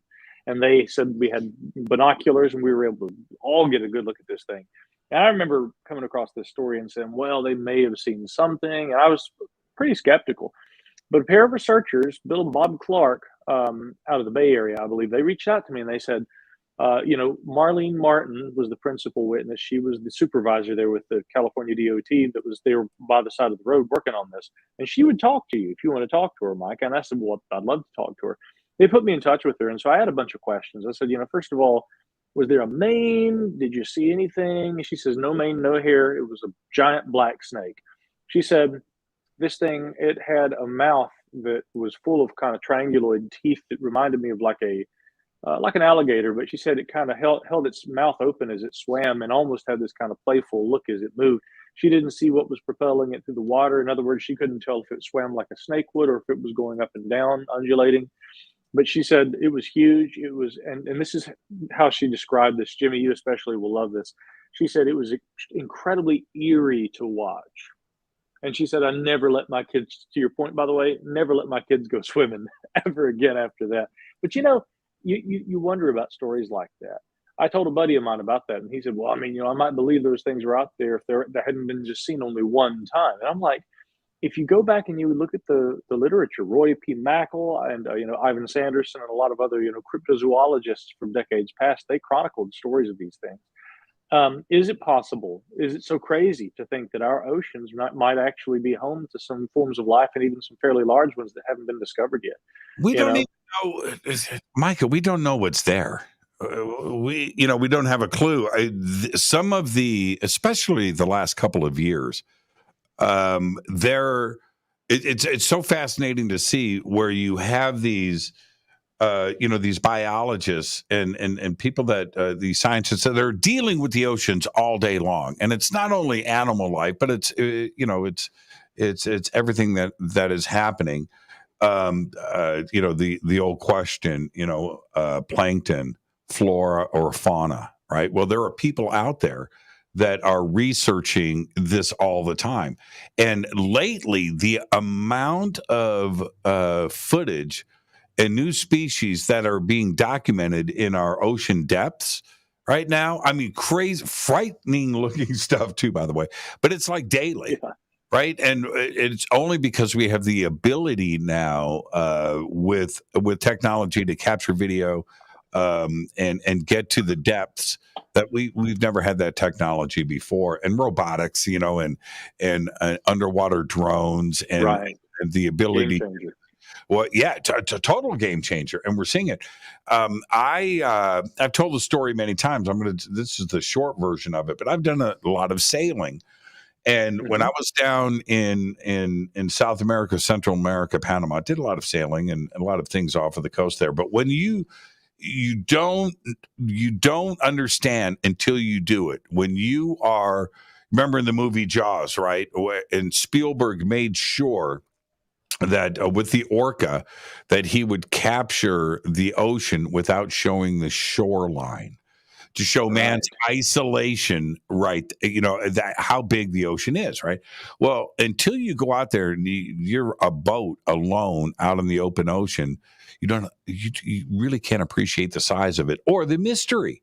So I'm out there sailing, and my dad is on the front. He's on the bow, sitting on the inside of the jib, and he's facing the shore. He's looking this way. I'm in the back, right? I'm steering. I got the wheel. The owner of the boat is below deck, and I can see him, digging for a beer, making sandwiches, but I can see him, and I can see my dad. And my dad's got his back to the jib, the sail, right? Okay. But me, I see that Steven Spielberg ocean line, right? The open ocean just out there. And at that moment, Cristina, Miss Courageous, chew on this for a second. Listen to this. So as I'm doing my thing, I'm going to say quarter mile. Now, a quarter mile in the open ocean, it might as well be touching your boat. It's very close, right? Coming at me and out of the water is a giant manta ray. Now, I don't know. I'm just going to guess, and I'm going to say 30 feet wingtip to wingtip. It's bigger than the boat we're on. Its mouth, I'm looking, it's right. It just comes out. It catches the air and crashes back down into the ocean. It's now gone. My dad, sitting on the inside of the jib, he's looking to shore. He doesn't see it, right? The guy below, the owner of the boat, making the sandwiches, right? He doesn't see it. Me, I'm like, holy crap, right? Oh, and it comes and it's gone. Now my head is on a swivel for the next 3 hours, right? Right, just everywhere, and that's what's lurking in the ocean. If that was a quarter mile away, right? Bigger than the boat. If it would have come out and hit the boat, I wouldn't be here right now. Right? Wow. And that's, you don't know. You don't know. I'm serious. The mystery of, I'm looking over the side of the boat into the black ocean. You don't know what's down there. You don't have a clue. Yeah. You don't have a clue. So when somebody says, oh, we videotaped a 100-foot snake, I bet you did. Right? I bet you did. Loch Ness, these crazy things that are down there that are, what's the percentage? We've 5% of the world's oceans, right? That's it. That's I saw somebody in the chat there was flashing 99% of the ocean is unexplored. Now, I mean, even if let's say that a much a much greater percentage has been explored. There's still a tremendous amount out there. But the other anecdote that you always see is that we know more about the surface of the moon than we do the base of our ocean. You know, the Mariana Trench and the deepest recesses down there, where again, there are unusual life forms, and every year we discover those. And then here's another weird area, which I mean, we could go on all night, but caves, the incredible biodiversity and specifically unrecognized species that thrive in caves. Another story I've heard is that people will say that in the depths of the South American and African jungles, you can literally take a bug net, and pass it over a bush. And these are very small species, but the insects that you'll catch in your pass of the net, you're going to probably have one that's unrecognized to science. You're going to discover a new species. Yes. Yeah. With the pass of the net. Yeah. Yeah. But when it comes to large animals and things that might be out there in the oceans, yeah, I mean, stories like those really make me wonder. And again, is it really that hard to imagine, considering that, there are incredible giant creatures like the ones you saw and the ones that you've described, right? Right. Yeah. It is interesting. And I would like to mention to those that are listening and watching, we are going to go over time because there is one article in particular that I would like Micah to talk about, which is his newest one that he wrote for the debrief regarding SETI. But first, Nature Camp, thank you so much. It says, Micah, please do at least one impression of Jimmy on the radio before today's episode ends. Well, you're so good at it. Oh, the pain. Even though I haven't got my good microphone, but yes, I have to do this, Jimmy, and I'll tell you why. Because that fantastic episode of your program, okay, Into the Vortex, just dropped with you and I sitting there, and I got the notification from the folks the other day. So now I guess we can talk about this, right? Okay. Sure. I got to say, first and foremost, I've done several television interviews, radio interviews, and other interviews this year, live speaking events. But that interview, when I went back, I watched the whole thing. You and I chatting about everything that's happened with UAP in recent years was my personal favorite interview we've done this year. And I'm not just blowing smoke up the tail end here, Jimmy Church. I'm just saying that you hit on all of the important points of what's been going on in this area, in this space in recent years. And I was just thoroughly impressed with the way that conversation was managed. And we made it look like a couple of buddies sitting there and chatting for 45 minutes. But as Jimmy knows, he sent me all kinds of stuff. I mean, there was a pre-call. There was a lot of preparation and thinking about, how do we want to approach this, getting into the Bracewell probes and all these things. But that's the lead in, my praise for that episode, how well it turned out, and sincerely how, what a great job you're doing with the show. I appreciate that. Well, see, the thing is, and we'll jump right into this article. This right here, this is me having fun and hanging out with you and Cristina and going through, the weekly strange news and stuff. But when I have to, I can put the serious face on and get down to business. And we certainly did on that on the show and in that conversation. But the other part about that is, and I want people to go and appreciate what's really happening. That's unedited. It's unedited. There's no outtakes, right? Roll. And Mike and I have 30 to 45 minutes to have a conversation and hit on the points. And I can't do it without a great guest. So it goes right back to you, Micah. But it's two people that trust each other, and that allows the flow of that to bust out and get it done in 45 minutes. What you see is what you get. It's just Micah and I being very professional and getting to the point. Now, we closed the bar that night. You didn't tell him that part. You didn't tell. Well, the part I want to now tell, though, briefly before we get back to this article here, that's all the preface to when I got the phone call from church inviting me, because here's how that goes. All right. Micah, church, look. I got you got to come up here. We're going to fly up here to Boulder. You're going to be on the program. Well, Jimmy, what date do you have in mind? Look, I need you. Let me see here. And he tells you the date and everything. And I'm like, well, dude, I've got like 2 obligations that day. I can't do it that day. So I'll just come on the next season. Okay, I don't think you heard me. I need you that weekend. You're going to be on the show. We're going to get you up there. You got to be there that day. What do we got to do to make this happen? And he ain't kidding. I mean, it's like business. And So sure enough, accurate. and he somehow, look at him, but he somehow like coaxes me up there. And God, did we not have an incredible time.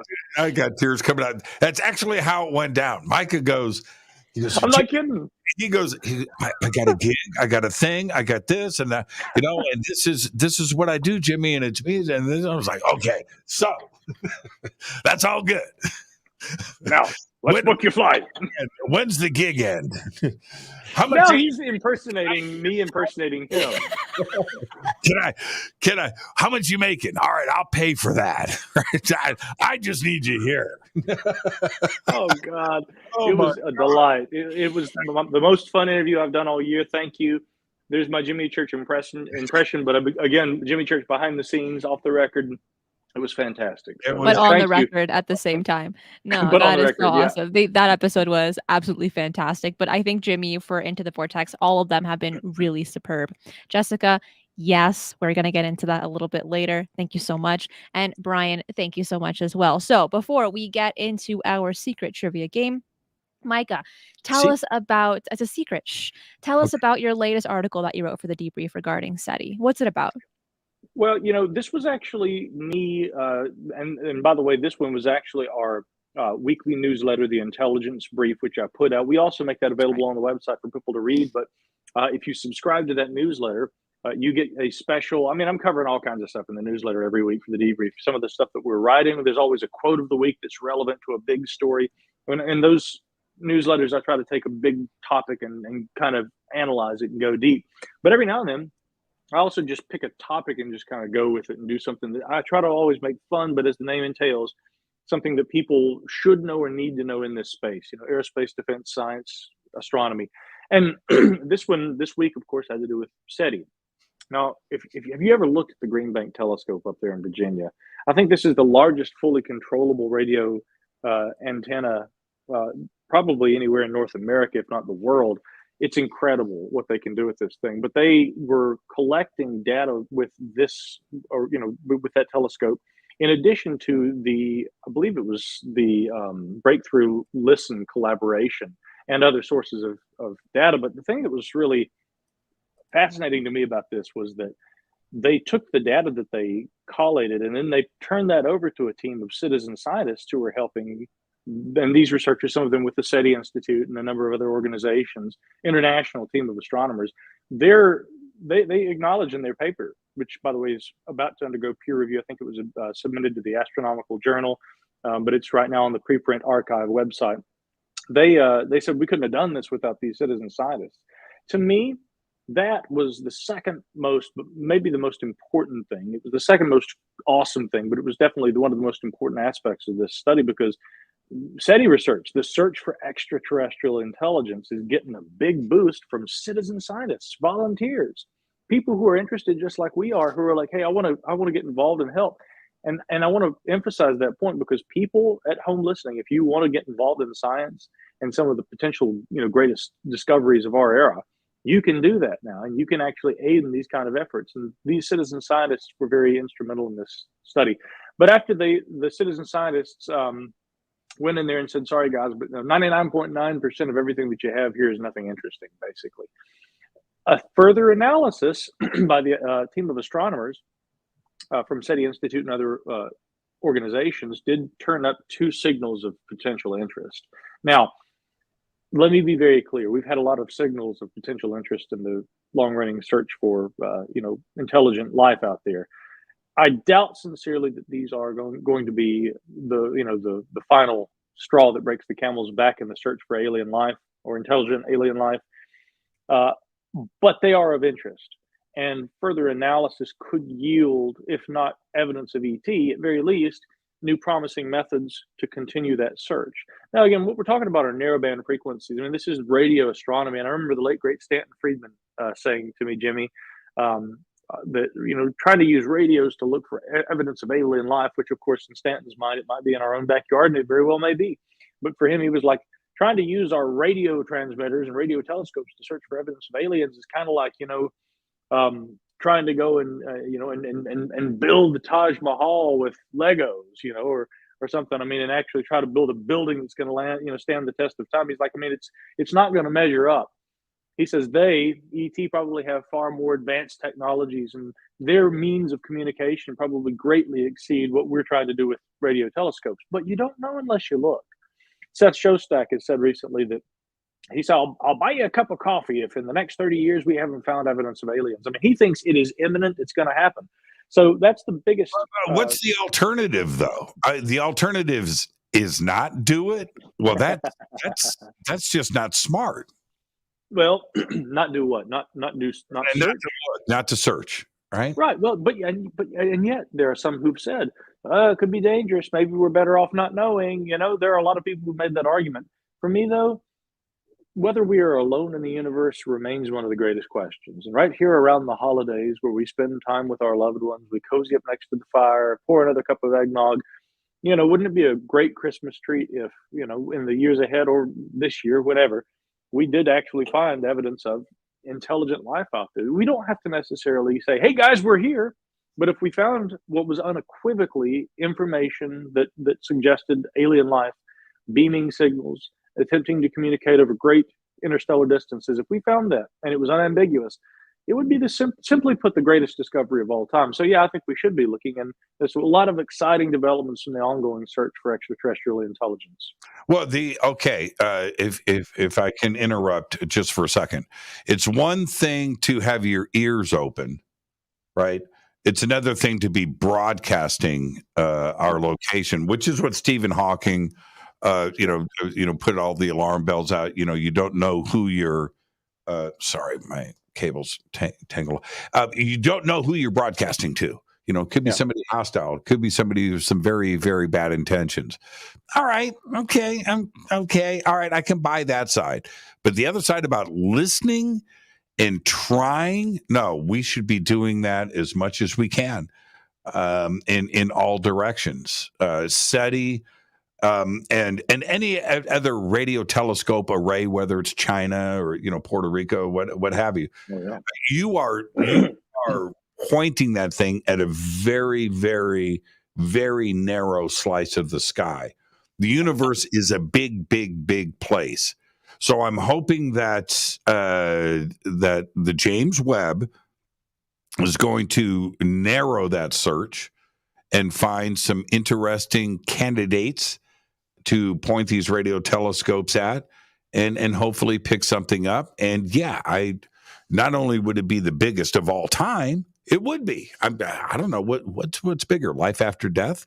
I don't know. Yeah, well, yeah, maybe. Or I love that scene at the end of Harry and the Hendersons when they, Jacques, the character who's based on René de Hendon, and the other actor who's based roughly on the real life John Green, the Canadian researcher.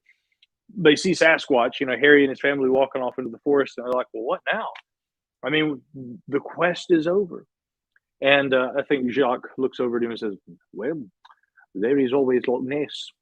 There's always going to be another great mystery to solve, another great pursuit. But I do think that the discovery of extraterrestrial life, whether we find it out there or whether it's here in our backyard that we find it, mind you, that will be the greatest single discovery, I think, of all human history, which is funny because it's not a discovery having to do with humans that means so much to us. That in itself says a lot to me. Well, let me ask you and Cristina the same question. I'm just curious. Both of you answer, please. Do you think it will come from the James Webb? Do you think it will come from SETI or radio transmissions? Or do you think it's going to happen in our own skies? But something's got to be first. Cristina, where do you think it's going to come from? I think it could very well come from the James Webb Space Telescope. Yeah. Micah, what do you think? I'm not going to give you a politician answer on this. I'm going to try and be as... Dude, don't. I just gave you three choices, man. A, C. ABC. Always be closing. C, with the following caveat: if Arrow and yeah, now you probably didn't expect me to say this, but No, I didn't. if what we determine UAP to be were proven to be extraterrestrials, Mhm. whatever they are, I think we're more likely to come close to resolving that question than we are probably to continue looking for life further out there. We've been looking for a long time. And if indeed UAP proved to be anything extraterrestrial, they could be something else, even more exotic possibilities. But if ET they end up being, I think we have a greater likelihood at this current moment Mhm. of solving that and making that determination probably than the continuing search for life so far out there. Because I mean, there are tremendous hurdles in the search for life in distant space. Now, I may be wrong. Christina may be spot on. I think the James Webb Space Telescope is going to teach us a lot. But I mean, wouldn't it be the height of irony? And I've said this before. If in our ongoing search way out there, we're looking across distances of light years that humans would never in our lifetimes be able to traverse. We don't have the technology and probably won't see it in our lifetimes. Wouldn't it be the height of irony if this technology we've all been seeking, evidence of ET technology, and maybe also the occupants of those craft or the creators of that technology, if they were right here and we didn't have to look out there, if they were right here, that would be the height of irony, but it's a possibility. I'm going to go with C. Yeah. I've seen so many things with my own eyes but it just goes away, right? When you see, I've seen the daylight crazy stuff, and then it fizzes out, and dissipates to another dimension, whatever it may be. So whatever it was that could be measured or checked out, photographed, videoed, it's gone, right? That opportunity is gone. And with the James Webb, and unless we capture one of these crafts, right? Now, we'll go back and talk about Gary Nolan here in a second. But at the James Webb, Avi Loeb said one thing to me on the show, or maybe it was over dinner, but that the ability to go out into deep space and then maybe turn those telescopes around and look at Earth, could we see signs of life on Pluto? Or if we were out there, if something was out there and they were looking back at our star system, could they see signs of life with a telescope, right, on Earth? Well, looking at the James Webb Space Telescope supposedly is supposed to detect technosignatures in the atmosphere and biosignatures and Mhm. exoplanets, right? We know that one for a fact. And so I'm definitely waiting for that news. Or maybe we'll get another Phoenix Lights event, but being captured on thousands of cell phones and cameras. And then as for government disclosure, that would be like my most out there likelihood for finding this type of stuff out. And the last choice I would have to make as a likely source of finding out would be from government disclosure. It's possible. Well, what Avi said to me, and I've talked to many people involved with the James Webb, is that biospheres is one thing. A technosignature, what would that be? Carbon dioxide, some kind of pollution. But here's the other part: detecting nightlife on the dark side of the planet. Yeah. Nightlife, right? Seeing London lit up at night, Los Angeles lit up at night, seeing a signature where there's not supposed to be an artificial light source on the dark side of a planet. Could we detect that? You know what? Avi says, we can and we will. So that's the part. It's not the biosphere side. Yeah, cool. So we find a planet full of water, right? With that's great. That's great. I get that. A nitrogen-rich environment. Okay, all right. I see that plant life could grow. All right, that's exciting. Woohoo! It's a whole nother thing to see city lights, right, on the dark side of a planet. And that's where the James Webb, to me, could be very, very exciting. And I think the possibility is there. I would be incredibly excited. DJ, thank you so much for the super chat that says Skinwalker Ranch. And Charles says, you guys rock, just joining in. Look forward to another amazing show. Thank you so much. And Vince, dropped a really nice comment saying, really fun show today. Strange news always brings the heat. And talking about heat, I have a trivia game for you guys. Okay. So No. it's 10 questions of things that you've researched over the years. These aren't any like tricky questions where you have never seen it before. The only rules are that there are no rules.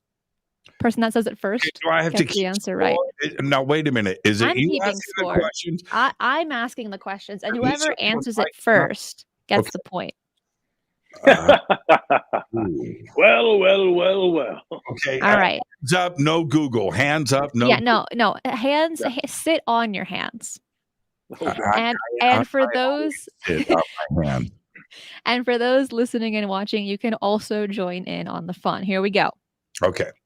Let's see who can answer this the fastest. Everybody keep your answers off of the chat. I'll close the chat if I have to. All right. I'm going to get my ass kicked by Micah, but let me try to at least do it honestly and get here we go. the beat down. Okay. Let's see who can answer it first. Where is Area 51 located? North of Las Vegas, 172 miles. I gave him that one. Nevada. Okay.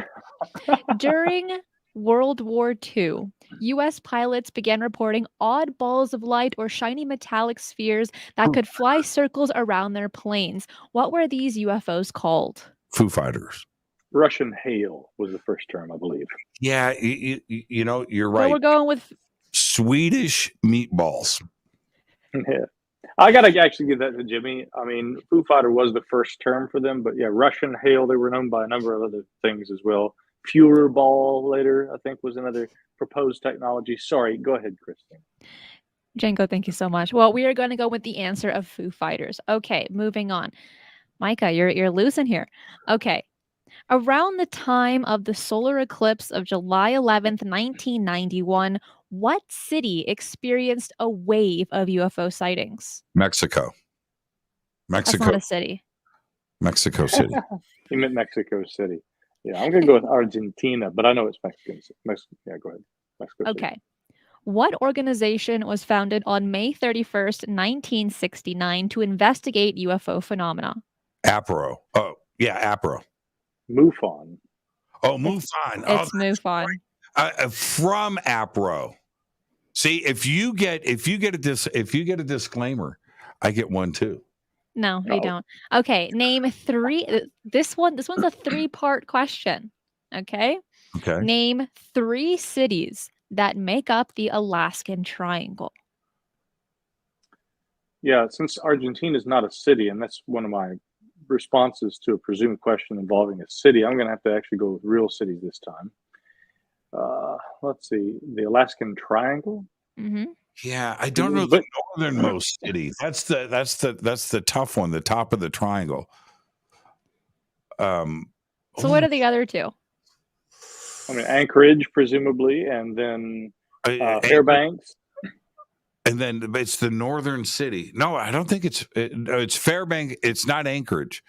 It's Fairbanks, and then to the south, it's it's right on the tip. But it's the northern one that's the tough one, the top of the triangle. So Anchorage is one of them. Oh, you guys were right. Okay. Anchorage is one of them, but there's 2 more. Oh, so it's not Fairbanks. That was it. No. Right. It's I knew it was one or the other. Okay, so it's not Fairbanks. God, I'm gonna have to use a lifeline on this one. I gotta call Jimmy Church. Oh wait, hold on. Dang it! I can't do that now, can I? What is Barrow? Also no. Nome? No, you can't read the chat, and those are wrong anyway. Okay, I'll tell you. It's Anchorage, Juneau, and Utqiagvik. I never would have guessed that, but that's fascinating. It's a big but see, okay, hold on. So Utqiagvik was called Barrow. but the name got changed. So I guess that one's kind of right, but no one guessed Juno, so no points. Yeah. It was always Fairbanks that threw me off on that. That's right, Juno. Well, wasn't it Juno that was the movie, right? The Fourth Kind or whatever that was. Right. Yeah, the abduction film. Yeah. Okay, next one. Okay. What animal is said to be the victim of the first official animal mutilation case in 1967? Snippy the horse. It was That's Snippy, right. but that was a nickname though. I think its actual name was Lady. No, it was Snippy. Yeah, Snippy was the horse. Snippy was a nickname given later though, is the thing. Yeah. Isn't Snippy now in a museum, the skeleton? I think that they brought the body to a popular tourist attraction that a woman has out there. Yes, but yeah, it is, as I understand it, on display, which is kind of interesting. As for the movie that you guys were referencing a little bit earlier, people are saying it's this one, not Juno, but Nome. Gnome. For the Fifth Kind movie. That's what I said. I said gnome. Was it the Fifth But Kind? see, Nome sounds fancy, but I know it's gnome, guys. Okay. Anyway, here's the thing. You know that we know that we're playing a trivia game, so it's full of tricks going on right here. But moving on, according to the Bigfoot Field Researchers Organization, which is the only state without a Bigfoot sighting? Hawaii, I believe. That's right. Is that right? It's Hawaii. But they have their own traditions in Hawaii about little diminutive hairy anthropoids, but all 48 have had a Bigfoot sighting. Okay, what state is home to the Bigfoot known as Grassman? Ohio. That's right. Oh man. Gosh, imagine that. Yeah, you guys cheated. No, we have two more questions. Right now, it's almost a tie. Micah is just 1 point ahead of you, but here we go. What questions do you want, Micah? Let's. Okay, let's go. I want to rock.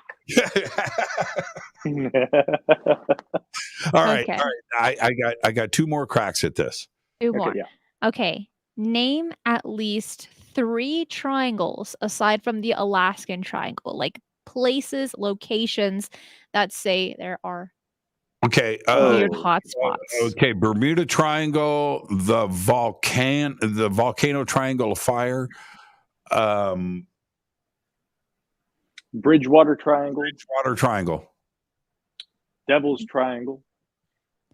The volcano triangle. Do you mean the Ring of Fire? Yeah, but in my world, it's a triangle. But we're in the outside world now, so Micah did get this one. Well, I only gave you 2, though. I only gave you 2. No, you gave me 3. Okay, well, then who's going to give me the next one really fast? Yeah. Let's see. Devil's Triangle, Bridgewater Triangle. Bermuda. Yeah, he has the Bermuda Triangle. Yeah, but I think that Devil's Triangle is technically another name for the Bermuda Triangle.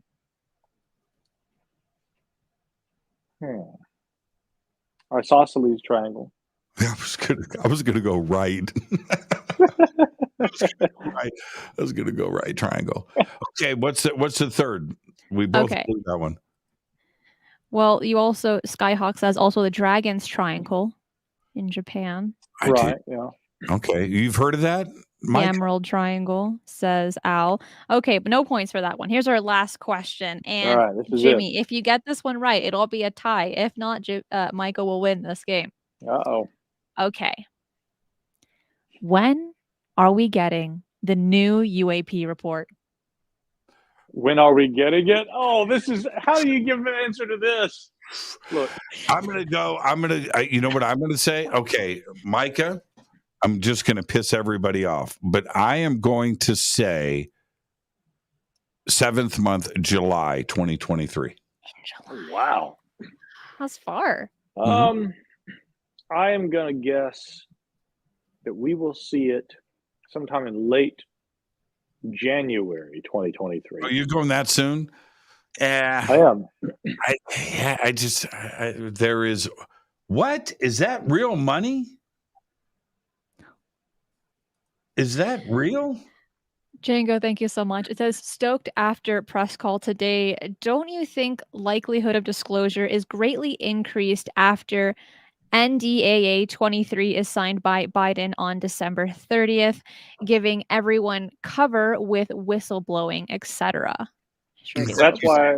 That's a That's very, the, very cool, by the way.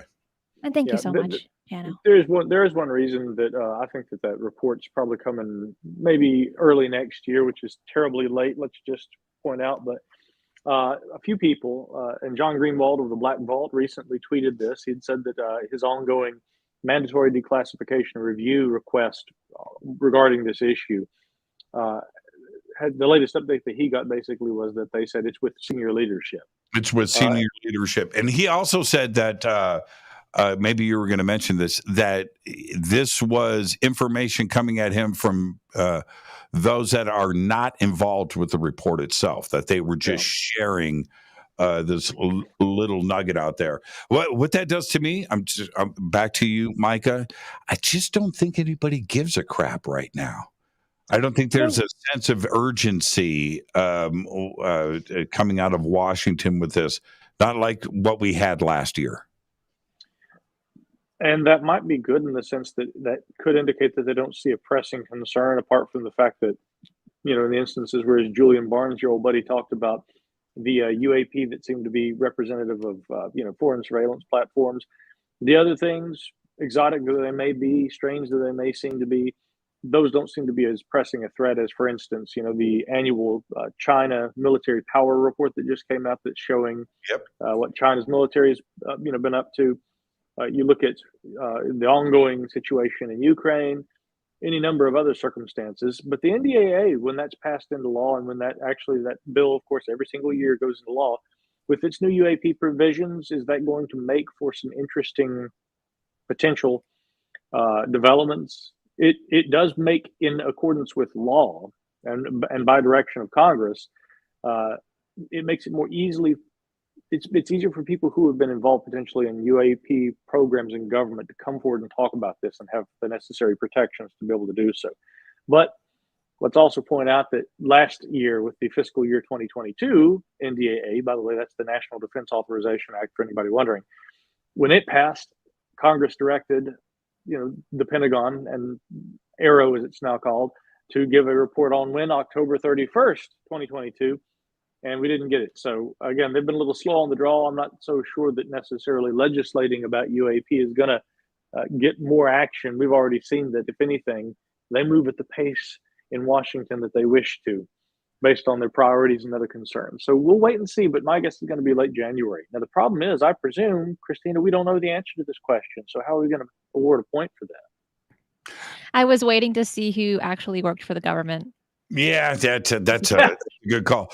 Well, but look, I'm not the smartest guy in the room. I have guests on that are the smartest and the brightest, and that's why I hang out with you and Micah. I'm just here to ask the questions. But now, And to have fun. Not that I'm keeping score or anything, but I think that Mr. James Church and I tied, and as is usually the case, that shows that we're both equally geniuses, right? That is correct. You guys did tie. I want to stay on this UAP thing for a second. I know that we're seriously in overtime and all of that, but here's the thing. I feel in my bones that when the last NDAA was passed, and there were these requirements. Well, that last UAP task force report that was released on the day, right? Yeah. And there was obligation that was there. There was respect that was there to blow past October 31st. And we had two reports that we were supposed to get in 2022. We got neither. But to blow past that date with two reports, October 31st, with no regard to the community, to the world, and to anybody that has been researching this subject, it's a slap in the face. Nothing. Okay, this is what's going on. It's delayed because this is what's happening. We're aware.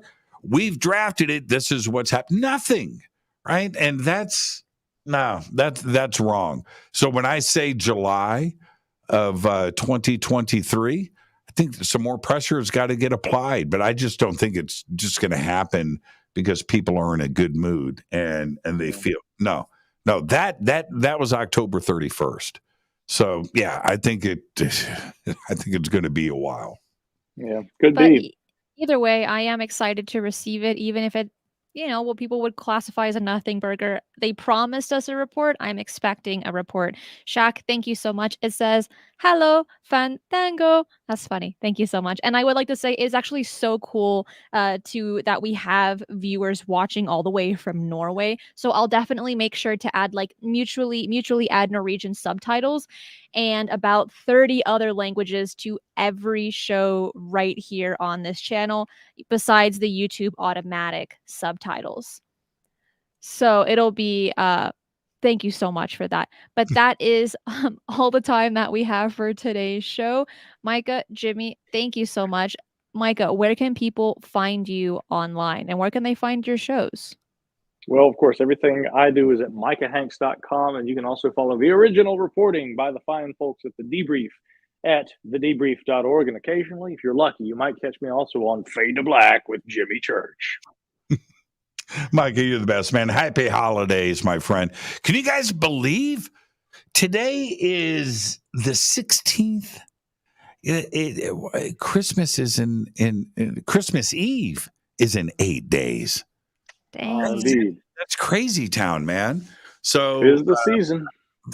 Just happy holidays to everybody. It's gonna catch up on us really quick. This is the last. I've got to go do my Christmas shopping this weekend, which I've delayed in doing. It's really cold here. I know where you're at, Micah. It's freezing. Cristina is ice cold. I'm ice cold. You know what I'm going to do tonight? As soon as I'm done, it's 5:09 here in Los Angeles. You know what I'm doing tonight? I'm so excited. I'm making carne asada. Oh! I am going to be making two things out of that. Tostadas and burritos.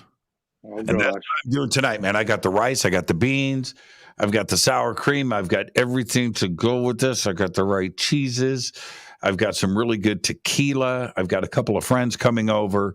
So good night, everybody. I'm going to go get my carne asada going on the grill, and I'm going to try to warm up my body, and that's what I'm doing. Look, I've been traveling all day. That sounds delicious. I'm gonna go grab some grub too. So Merry Christmas to all, and to all a good night. Love you, Jimmy. Love you. And again, Cristina, thank you as always for putting up with my crazy time traveling schedule.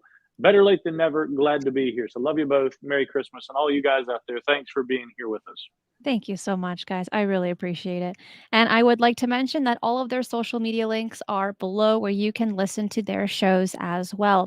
Out of all the articles that we covered today, which one was your favorite? I do really enjoy these monthly roundtables with Jimmy and Micah. They are always fun and they're always full of surprises. But out of all the articles that we covered, which one was your favorite?